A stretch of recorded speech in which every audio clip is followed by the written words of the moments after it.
Hi everyone, hope you are doing well from wherever you're watching this channel, depending on your time zone. Now, allow me first of all to recognize the following people who are also part of our YouTube community. Lydia, Wachira, Karuku, and Nelson. Thank you so much. Some of you have reached out to me through the WhatsApp number, and some are calling me directly. I want to appreciate all of you for your support, for the M-Pesa support also. I had told you earlier that I lost my grandmom, and of course the contribution is going on. So I also want to appreciate everyone because the list is very long from the first day when we started yesterday. Today now, the list is long, but I'm just reading the latest people because the other people I had already recognized, and I'm only reading one name because some of our subscribers are not comfortable to disclose their identity. So I think up to that level, tuko sawa.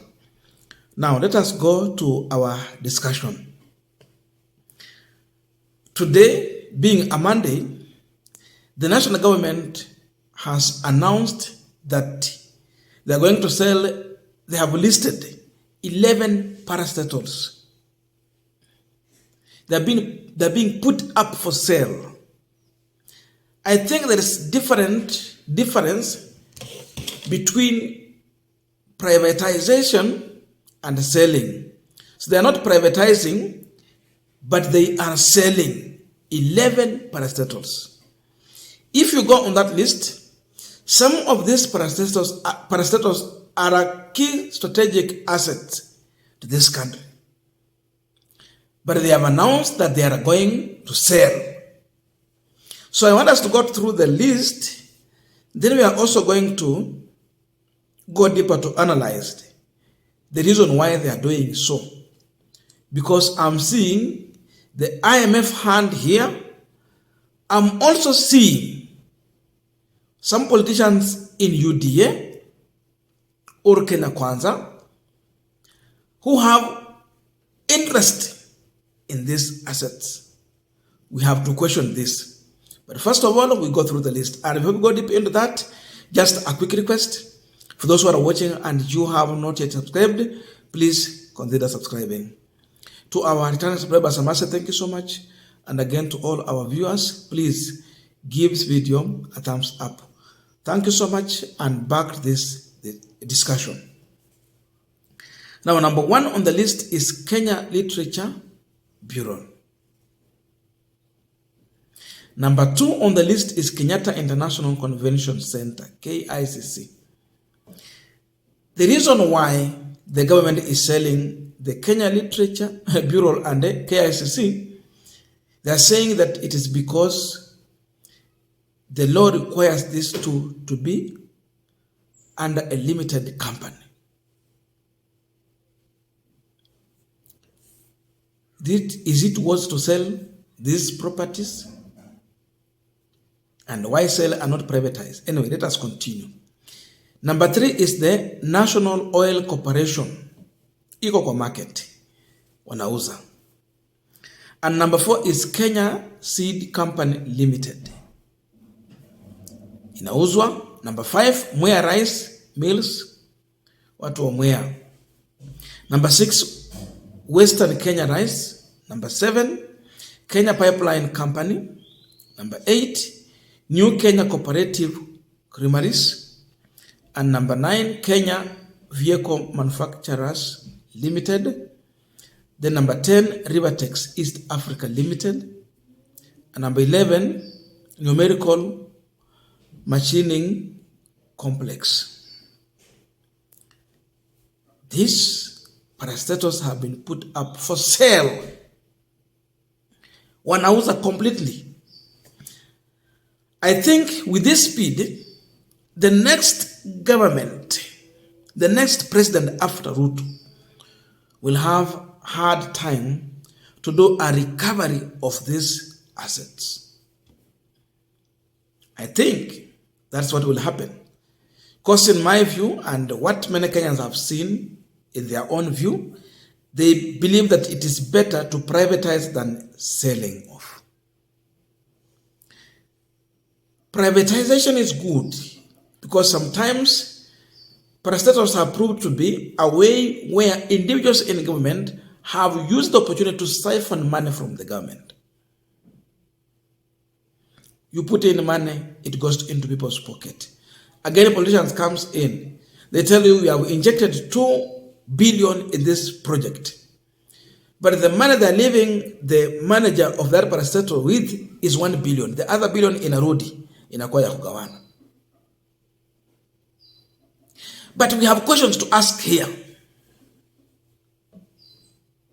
Why to sell this property? And this proves that when you see William Ruto going out, flying every time, this is one of the results of William Ruto's flying every time and traveling across the world. Haya ndio matokeo. IMF has interest in Kenya, but it's like they are focusing on bringing down our economy, saying that we are left with nothing to hold at. So zingine mkichukua loan, you use some of these parastatals as the for security for the loan. You use these assets. Lakini sasa wakati tunauza kila kitu, soon Statehouse will be privatized. Ama itauzwa. They will go for some ports in Mombasa. Even JKIA inaweza uzwa. With the speed we are going now with, utasikia kila kitu imepeana kwa Chinese.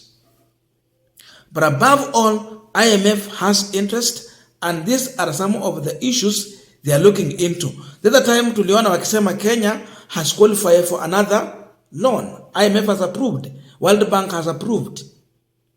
Na sasa results ndio hizi. Muuze.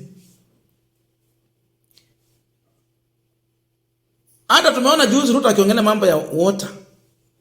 Soon water is going to be privatized in Kenya. Hiyo shirika inaenda kuwa kwa private entity. Hata sio private, wanaenda kuuza. And Coca-Cola of course has interest in this. Soon they will own it. But the question that we are asking here, hata kama ni kuuza, will we have value for that money? Again, how are they going to value those parastatals before they sell? Because the other issue that we know politicians have always done, you come and devalue a property. Something going for 1 billion. I'm saying like this because I know what happened in Webuye pan paper. Walileta pale pesa kidogo wakachukua pan paper ikaenda. You come and devalue a property, then you end up selling, but again unatumia mlango wa nyuma kuja kufanya nini? Kununua. So you see? So there will be a possibility of reinvesting the looted dollar. You privatize and all this, you privatize all these parastatals, then you invest with a proxy companies from abroad. You devalue and you want to wash your money clean. Tumeza kampuni unakuja unanunua tena. So Kenyans might not realize the value for these entities because they are going to be devalued and it will end up into the hands of some politicians through proxy companies. So we have to question everything. The other time they wanted to privatize the Kenya Meat Commission, huku kwa kina Kalonzo Musyoka, there was no public participation and people came up. They came out and they chased these people who are conducting those PR public participation. Lakini ingekuwa imeenda. Then what happened later? Wakarudishia nini? KDF. So it is now in the hands of KDF. Haijauzwa. Kini ingekuwa imeuzwa. Because you better privatize. But selling. So tunabaki na nini? Inamaanisha mali yote itakuwa kwa mikono ya private. But again, another issue is that they want to wash their money clean. Corruption, it's at large scale. It's going on. And the people want to wash their money clean. They're selling this property. Why sell KICC? And why not privatize? So that you can have it back later, anytime.